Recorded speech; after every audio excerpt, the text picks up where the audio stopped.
네, 안녕하십니까. 독립기념관 관장 한시준입니다. 이제 오늘 광복절인데 광복절을 맞아서 제가 한국 독립운동이 거둔 성과라고 하는 제목으로 말씀을 드리겠습니다. 혹시 여러분들 오늘 광복절이잖아요. 근데 광복절을 어떻게 생각하세요? 이걸 광복을 우리 민족이 일본하고 싸워서 우리 민족이 거둔 성과라고 생각하시는지, 아니면 연합국이 일본하고 싸워서 이겨가지고 연합국이 준 선물이라고 생각하시는지, 여러분들 의견은 어떠십니까? 아마 이제 많은 분들이 독립운동을 우리가 찾았다고 생각하기보다는 독립운동은 주어진 것이라고 생각하는 게 많은 것 같아요. 그래서 오늘은 광복절을 맞아서 특히 우리가 독립, 광복이라고 하는 것은 주어진 것이 아니라 우리가 찾은 것이다 라고 하는 그런 주제로 또 그런 것을 말씀드리려고 합니다. 시간이 한정되어 있어서 짧게 그런 대표적인 사례로 말씀을 드리겠습니다. 우리가 일본한테 나라를 빼앗겨서 1945년에 해방이 됐다고 그러잖아요. 해방이 됐다가 1948년에 지금 사진에서 보듯이 대한민국 정부를 수립했습니다. 그래서 일제히 식민지 지배로부터 해방되고 나서 3년 만에 우리는 독립된 대한민국 정부를 수립해서 지금 대한민국이라고 하는 국가를 유지하고 살 수 있는 것이죠. 그럼 그 45년 8월 달에 일본이 패망하고 나서 48년 대한민국 정부를 수립됐던 이 3년 기간은 어떻게 봐야 되느냐라고 하는 것이죠. 여러분이 잘 아시다시피 45년 8월 15일 날 일제는 패망했습니다. 근데 그 패망과 더불어서 우리는 일제의 식민지 지배로부터는 해방이 됐지만 우리는 독립되지 못했습니다. 바로 미국과 소련이 한반도를 38선을 경계로 해서 점령을 했습니다. 그리고 그 미국과 소련군이 3년 동안 군정을 실시했습니다. 이것은 어떻게 봐야 되느냐 하면, 미국과 소련은 일본하고 싸운 나라입니다. 미국과 소련이 일본하고 싸워서 이기면 전리품이 있죠. 미국과 소련이 보는 한반도는 한국 사람들이, 한국 민족이 살고 있는 땅, 이런 것이 아니라 미국과 소련이 보는 한반도는 자기네들이 싸우고 있는 일본이 차지하고 있는 땅. 틀립니다. 그래서 미국과 소련은 일본과 전쟁에서 싸워서 이기고 그 전리품으로 일본이 차지하고 있는 한반도를 38선으로 나눠가지고 각기 분할 점령한 것이죠. 그리고 그 사람들이 3년 동안 통치를 했습니다. 근데 미국과 소련은 일본하고 싸우기 위해서, 이기기 위해서 미국 소련의 수많은 청년들을 전쟁터로 내보내서 그 사람들을 죽였습니다. 죽임을 당했습니다. 엄청나게 많은 희생을 치른 것이죠. 근데 그 대가를 충분히 뽑아내지도 못하고 3년 만에 물러갔습니다. 그리고 한국은 앞에서 보여드렸듯이 48년 8월 15일 날 대한민국 정부를 수립할 수 있었던 것이죠. 그럼 미국과 소련은 왜 3년 만에 물러갈 수밖에 없었느냐? 그건 미국과 소련이 우리 한국 민족한테 은혜를 베푼 것이 아닙니다. 그건 그럴 수밖에 없는 이유가 있습니다. 그 바로 이유는 여러분이 잘 아시는 카이로 선언입니다. 이 카이로 선언에, 이것은 카이로 회의에서 미국, 영국, 중국 세 나라가 회의를 해가지고 그 세 나라 영수가 합의해서 발표한 선언이 카이로 선언입니다. 여러분들이 배우셨겠지만 그 카이로 선언에 딱 한 문장 한국과 관련된 것이 있습니다. 거기가 위에 3대국은 한국인의 노예 상태에 유의해서 적절한 시기에 한국을 자유 독립되게 할 것을 결의한다. 이것은 43년 11월 달은 아직 일본이 패망하지 않은 그때입니다. 그 일본하고 싸우고 있던 미국, 영국, 중국 세 나라가 이제 일본이 패망하면 한국은 자유 독립되게 해준다라고 하는 것을 결의한 것이죠. 바로 이것 때문에 미국과 소련군이 3년 만에 한국에서 물러갈 수밖에 없었습니다. 카이로 회의는 잘 아시다시피 맨 왼쪽에 중국의 장기에서 가운데가 미국 대통령 루스벨트, 영국의 수상 처칠, 이 세 사람이 이집트 카이로에 모여서 43년 11월 23일부터 26일까지 회의를 했습니다. 그걸 카이로 회의죠. 우리가 이제 배울 때 2차 세계대전 기간 동안에 카이로 회의, 무슨 얄타 회담, 포츠담 회담 이렇게 열렸다고 그러잖아요. 그럼 그 회담은 왜 열리느냐? 그 회의는 열리는 이유가 있습니다. 이 카이로 회의 같은 것은 왜 열렸냐? 이것은 미국이 필요해서 열렸습니다. 미국이 뭐 때문에 필요했느냐 하면 미국은 일본과 전쟁하면서 미국이 불리했습니다. 그래서 그 불리한 전쟁에 미국이 중국을 이용하기 위해서 루즈벨트가 장개석을 만나자라고 해서 이루어진 회의가 카이로 회의입니다. 잘 아시다시피 미국은 1941년 12월 8일 날 일본이 미국의 영토인 하와이 진주만을 공격했습니다. 진주만은 미국의 해군 기지가 있던 곳이죠. 그 전까지 미국은 일본하고 전쟁하지 않았습니다. 근데 일본이 미국을 침략해 오니까 이제 미국이 공식적으로 일본한테 선전포고를 하고 일본과 전쟁을 했습니다. 그것을 보통 미국-일본 간 전쟁이라고 하기도 하고 또 미국-일본 사이에는 태평양이라고 하는 바다가 있잖아요. 그래서 그걸 태평양 전쟁 그렇게 부르기도 합니다. 근데 일본이 이건 하와이 진주만을 기습하는 공격인데 진주만에 미국 해군 기지가 있는데 일본의 공격으로 인해서 그 군함들이 거의 다 바다에 가라앉았습니다. 그래서 일본이 진주만을 공격한 이후에 이게 일본이 차지했던 영토를 표시하는 것입니다. 한반도서부터 만주 중국 대륙, 그 다음에 태평양 일대 모든 섬들을 차지했습니다. 필리핀서부터 인도 버마 지역까지 다 차지하고 그 태평양 연안을 다 차지한 것이죠. 일본은 조그만 섬나라가 아니었습니다. 거의 아시아 전체를 차지했던 그런 나라였죠. 근데 미국이 군함이 가라앉아서 일본하고 전쟁을 이길 수가 없습니다. 근데 그때 미국이 가장 걱정했던 것은 이제 아시아 지역을 차지한 일본이 더 남쪽으로 내려가면 오스트레일리아, 뉴질랜드 있잖아요. 거기까지 점령하게 되면 이제 일본은 지구상의 한 6분의 1 정도는 차지하는 것이다. 거기까지 점령하게 되면 이제 미국은 일본을 감당할 수가 없다. 그래서 미국은 어떻게 하시든지 일본이 오스트레일리아, 뉴질랜드 여기까지는 차지하지 못하도록 해야 했습니다. 근데 그걸 미국이 막을 방법이 없습니다. 일본이 그걸 공격하는데 막을 방법이 없죠. 근데 미국의 생각은 일본이 뉴질랜드, 오스트레일리아를 공격하려고 하면 많은 군들을 그쪽으로 돌려야 되잖아요. 근데 중국에서 장개석이가 열심히 일본하고 싸우시면 일본 군을 뉴질랜드, 오스트레일리아 공격하는 대로 빼돌리지 못하죠. 그래서 그 방법은 중국의 장개석이 일본한테 항복하거나 일본하고 타협하지 말고 열심히 일본하고 싸워야 된다. 그래서 루스벨트가 그런 중국을 이용하기 위해서 장개석을 만나자고 그랬습니다. 그래서 우리 미국이 군수물자를 지원해 줄 테니까 일본한테 항복하지 말고 일본하고 열심히 싸워라. 그래야지만 일본군을 중국 대륙에 묶어둘 수 있는 것이죠. 바로 그렇게 해서 열린 회의가 카이로 회의입니다. 카이로 회의는 보통 우리는 뭐 전후에 일본이 패망하면 한국은 어떻게 해준다라고 해서 그런 정치회담으로 알고 있지만 카이로 회담은 군사회담입니다.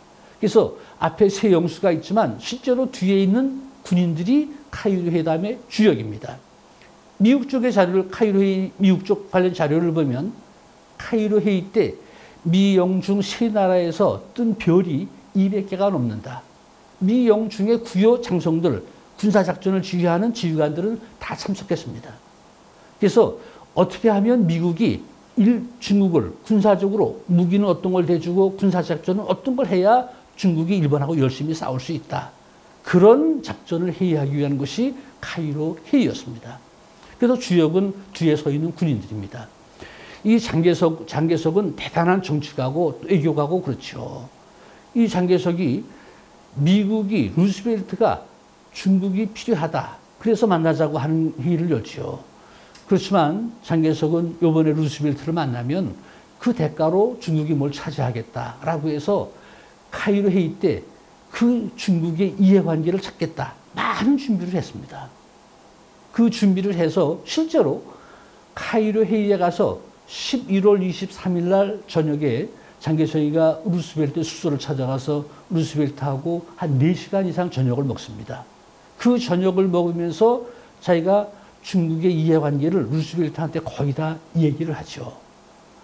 뭐 시간이 없으니까 그렇지만 중국은 청일전쟁 때 일본한테 패해서 대만, 팽오도 이걸 일본한테 넘겼잖아요.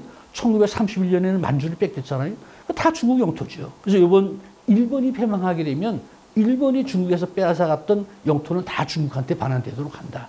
그런 것도 다 얘기하고 거기에 장개석은 한국 것도 준비해 갔습니다. 그래서 일본이 패망하면 한국을 자유 독립되게 해주자라고 제안했습니다.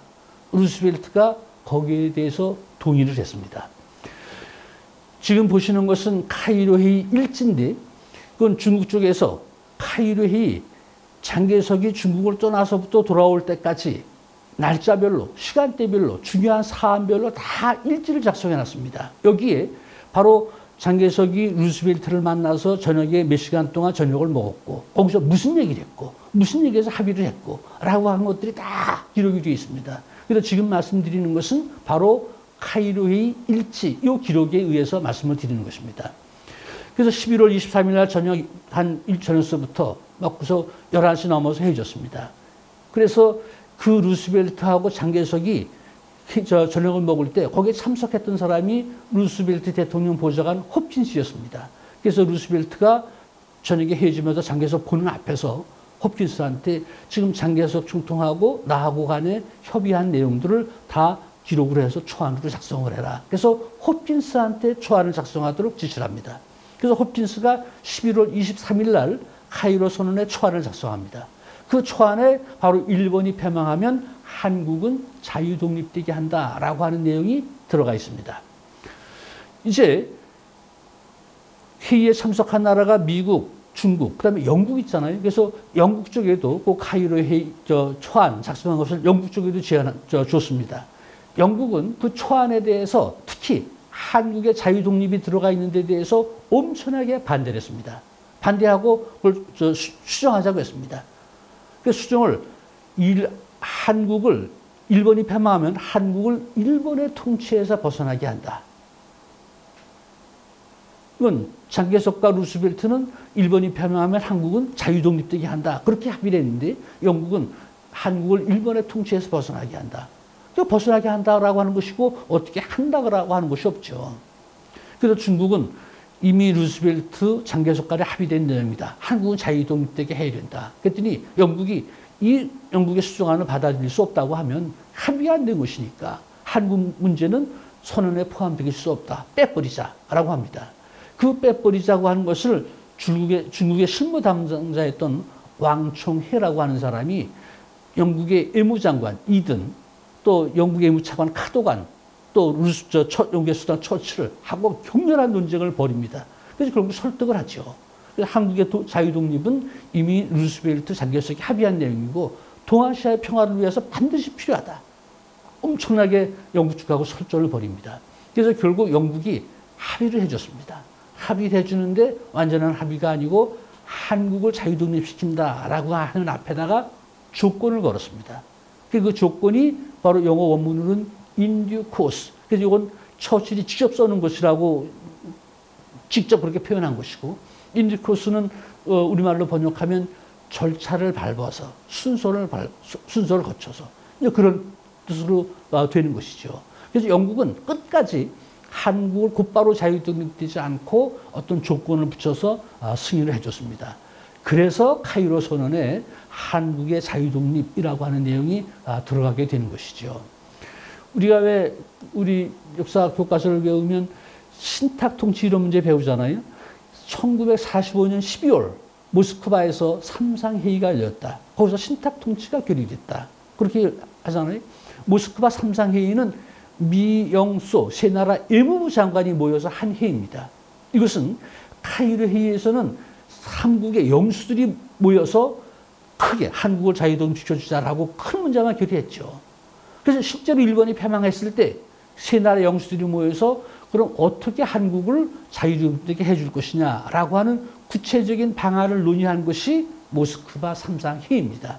그러니까 거기서는 한국을 이제 자유독립되게 하는데 그 전달 조건부로 신탁통치를 하자. 그래서 신탁통치는 최고 5년으로 한다라고 하는 것이 결정이 된 것입니다. 그래서 모스크바 삼상회의는 그냥 열린 것이 아니라 카이로 회의의 실제적인 방안을 추진하기 위해서 한 것이죠. 이제 지금까지 말씀드린 것은 카이로 회의에서 미국, 영국, 중국 세 나라 영수가 만나서 일본이 패망하면 한국은 자유독립되게 한다라고 하는 것을 이제 합의를 하고 카이로 선언에 그 내용이 어떻게 해서 포함됐다라고 하는 것을 말씀드렸죠. 그럼 중국은 왜 카이로 회의에서 한국을 자유독립시켜주자고 주장을 했을까라고 하는 문제입니다. 아마 여러분들이 잘 아시지만 국제회의라고 하는 것은 자기 나라의 이익을 차지하기 위해서 첨예하게 그 대립하고 이해관계를 위해서 그 토론하고 논의하는 그런 자리가 그 국제회의입니다. 중국도 카이로 회의에 가서 중국이 차지해야 될 게 많죠. 자기 나라가 차지할 거 많은데 한국 것까지 제안해서 관철시켰다. 그래서 중국은 왜 그랬을까라고 하는 것이죠. 그건 중국이 그냥 해준 것이 아니라 바로 장개석이 카이로에서 미국, 영국 대표들을 만나서 회의를 한다라고 하는 정보를 당시 충칭에 있는 대한민국 임시정부에서 그 정보를 입수했습니다.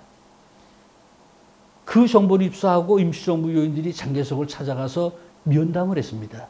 그래서 그 면담한 것이 지금 보이는 기록인데 이게 1943년 7월 26일 날 임시정부 요인들이 장개석 가서 면담했던 그런 기록입니다.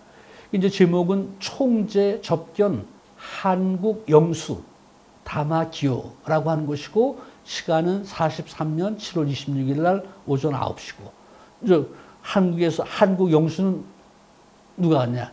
임시정부 주석 김구, 외무부장 조소왕, 또 선전부장 김규식, 광복군 사령 이청천, 부사령 김약산, 김약산은 김원봉이죠. 그 다음에 이제 번역은 통역입니다. 통역 안원생, 안원생은 안중근 의사 조카입니다. 그래서 임시정부 요인들이 통역을 데리고 장개석을 찾아가서 면담을 했던 그런 기록입니다. 이집트에서 카이로 회의한다고 하는 것은 전쟁 중에 세 나라 영수가 모여서 하는 것이죠. 그것은 극비리에 열렸습니다. 그 정보를 임시정부에서 알고 장개석을 찾아가서 면담을 하는 것이죠. 그 면담한 내용은 뭐냐면 이번에 가서 국제회의에 가서 미국, 영국 대표 만나면 우리 한국은 일본이 망하면 그 즉시 독립할 수 있도록 가서 그것을 우리 한국의 독립을 지지해주고 관철시켜 주십시오. 라고 얘기했습니다. 거기 보면 총재라고 하는 게 있고 김구 조소왕이라고 하는 표시가 있죠. 이 두 분들이 바로 그런 한국의 독립을 지지해주고 관철시켜달라라고 하는 걸 요구를 했습니다. 그 옆이 그 얘기를 듣고 총재 장개석이 답변한 내용입니다. 장개석은 어려운 일이라고 그랬습니다. 그렇지만 자기가 힘써 보겠다라고 임시정부 요인들한테 대답을 하고 실제로 중국은 카이로 회의에 한국의 독립을 지지하고 관철시켜주는 일에 엄청난 힘을 썼습니다. 그래서 결국 카이로 선언에 한국의 독립을 포함시킨 것이죠. 그렇다고 하면 이 카이로 선언에 한국의 자유독립이 포함된 것은 만일에 대한민국 임시정부 요인들이 장개석을 찾아가서 부탁하지 않았어도 장개석, 루스벨트, 처칠이 만나서 한국을 자유독립시켜주자라고 약속할 수 있었을까? 그렇게 합의할 수 있었을까? 그 과정을 보면 그거는 거의 있을 수 없는 일입니다. 임시정부 요인들이 장개석을 찾아가서 장개석한테 한국을 일본이 폄하하면 한국을 자유독립될 수 있도록 지지해주고 관철해 주십시오. 가서 간절하게 부탁을 하고 장개석은 미국, 영국을 상대로 해서 그걸 얻어낸다고 하는 것은 어렵다라고 임시정부 요인들한테 설명을 했지만 그 와서 장개석한테 와서 임시정부 요인들이 간절하게 부탁을 하는데 물리치기가 어렵죠. 그래서 장개석은 힘들지만 애써 보겠습니다. 그리고 실제로 카이로 회의 가기 전에 중국이 이번에 가서 어떠한 것을 요구한다라고 하는 것을 다 적어놨는데 거기에 한국의 자유독립도 제안한다라고 하는 내용을 다 포함시켰습니다. 그리고 카이로 회의에 가서 실제로 루스벨트 대통령한테 제안을 해서 미국 측의 동의를 얻고 영국 쪽은 처칠서부터 영국의 외무부 장관 또 영국의 외무차관 카도간이라고 하는 사람이 한국을 자유독립시켜주는 것을 변결하게 반대했습니다. 물론 영국이 반대했던 것은 한국이 미워서라고 하기보다는 영국은 아시아 지역의 식민지가 많습니다. 특히 인도, 버마 이런 데가 다 영국의 식민지죠. 일본이 패망했을 때 그걸 독립시켜준다. 그러면 영국은 아시아 지역에서 많은 식민지를 잃게 되는 그런 위험이 있죠. 그래서 영국은 동의를 안 한 것입니다. 그 영국 동의 안 했을 때 중국의 그런 실무자였던 왕총해라고 하는 분이 그 영국의 외무장관, 외무차관을 만나서 끈질기게 설득하고 격렬한 말다툼을 벌여가면서 결국 한국의 자유독립을 관철을 시켰습니다. 그렇다고 하면 우리 한국의 자유독립은 어떻게 해서 얻어진 것이냐? 이거 그냥 주어진 것이 아니라 대한민국 임시정부가 중국을 움직여서 특히 중국의 장개석을 움직여서 얻어낸 것이다. 바로 그것이 우리 독립운동의 성과다. 마지막으로 한 말씀만 드리면 1900년대에 지구상에 제국주의가 한창 세력을 팽창했죠. 그때 지구상의 민족 중에서 약소민족 한 80%가 제국주의에게 나라를 빼앗기고 다 식민지 지배를 받았습니다. 그 민족들이 다 독립을 했습니다. 2차 세계대전이 끝나고 그 나라들이 다 독립했습니다. 그런데 2차 세계대전이 끝나기 전에 그 식민지를 받은 나라들 중에 너희는 이제 2차 세계대전이 끝나면 너희는 자유독립되게 해준다. 라고 연합국이 약속해 준 것은 한국밖에 없습니다. 그 지구상의 80% 민족이 독립운동을 했지만 전쟁이 끝나기 전에 독립을 시켜준다고 약속을 받은 그 보장을 받은 것은 한국밖에 없습니다. 한국밖에 없다고 하는 것은 지금 말씀드린 대한민국 임시정부가 바로 장개석 중국을 찾아가서 그렇게 해달라고 요청하고 그 노력에 의해서 한국은 자유독립이라고 하는 것을 전쟁이 끝나기 전에 보장받은 것이죠. 이제 그렇다고 하면 우리가 일제의 식민지 지배로부터 독립하고 1948년에 대한민국 정부를 수립할 수 있었던 것, 이것은 그냥 연합국이 준 것이 아니라 우리가 독립운동을 통해서 찾은 성과다라고 하는 것을 좀 기억해 주시고 특히 광복절 하루를 그런 의미를 되새겨 주시면 감사하겠습니다. 고맙습니다.